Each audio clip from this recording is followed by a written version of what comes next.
ماتش الأهلي والترجي في تونس. الكل ممكن يشوف إن الماتش ده كان ممل جدا. ماتش مفيهوش فنيات، ماتش غير فنيا، ماتش مفيهوش هجمات مؤثرة. لو بصينا بجانب تكتيكي وجانب فني هنلاقي إن الماتش كان تكتيكيا على أعلى مستوى، تنظيميا على أعلى مستوى. الترجي لعب بطريقة 4-1-4-1. ما كانش بيجازف في الهجوم، كان بيهاجم دايما بخمس لعيبة وبيدافع بخمس لعيبة، بحيث إنه يبقى عنده سرعة ارتداد ومأمن نفسه في الدفاع. ما كانش بيبالغ في الضغط، ولا كان في ضغط عالي، ولا كان بيبالغ في ان هو يضغط عشان يستخلص الكرة من النادي الاهلي.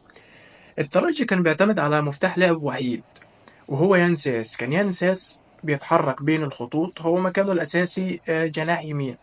كان بيتحرك بين خط الدفاع وخط الوسط عشان يخلق ثغرة، وعشان خاطر الجناح والباك عشان يسيب الطرف فاضي لبن علي الباك اليمين. وده حصل في كذا كورة. لعيبة الأهلي كان كولر مهتم بالشكل التنظيمي والشكل التكتيكي أكتر من إن هو يكسب الماتش أو يبقى فيه ناحية جمالية في الماتش. كولر لعب بطريقة 4-3-3، ولو جينا بصينا هي على أرض الملعب اتقلبت لطريقة 4-4-2، بس دفاعية، بطريقة دفاعية مش هجومية.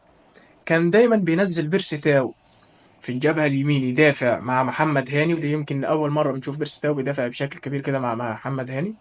وكان معاهم أكرم توفيق عشان يقفل الجبهة دي خالص. والجبهة الشمال بعد إصابة علي معلول في أول الماتش، الجبهة الشمال نزل كريم فؤاد، وحسين الشحات كان بيدافع مع كريم فؤاد.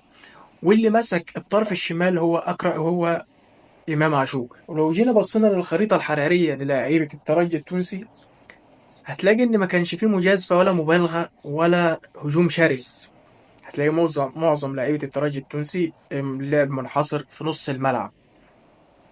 حتى لعيبة الأهلي الخريطة الحرارية بتاعتهم المهاجمين بتوع الأهلي لو جينا بصينا عليها هتلاقي إن معظم اللعب برضه منحصر في نص الملعب وفي الدفاع، ما عدا اللي كان واخد راحته شوية في الهجوم وكولر بيعتمد عليه كان هو حسين الشحات. وده لسبب إن كريم فؤاد ما كانش بيتقدم نهائيا. حتى وسام أبو علي لو جينا بصينا هنلاقي إن هو كمان كان بينزل لنص الملعب وبينزل بيأدي دور دفاعي كويس جدا. جينا بصينا على خريطة التسديدات هتلاقي ان الفريقين كل فريق سدد 10 تسديدات، بس ده بيدل على ان كل فريق كان عايز يسجل هدف باقل مجازفه وباقل مجهود. وعلى فكره الماتش اللي في القاهره مش هيبقى سهل زي ما الكل متوقع.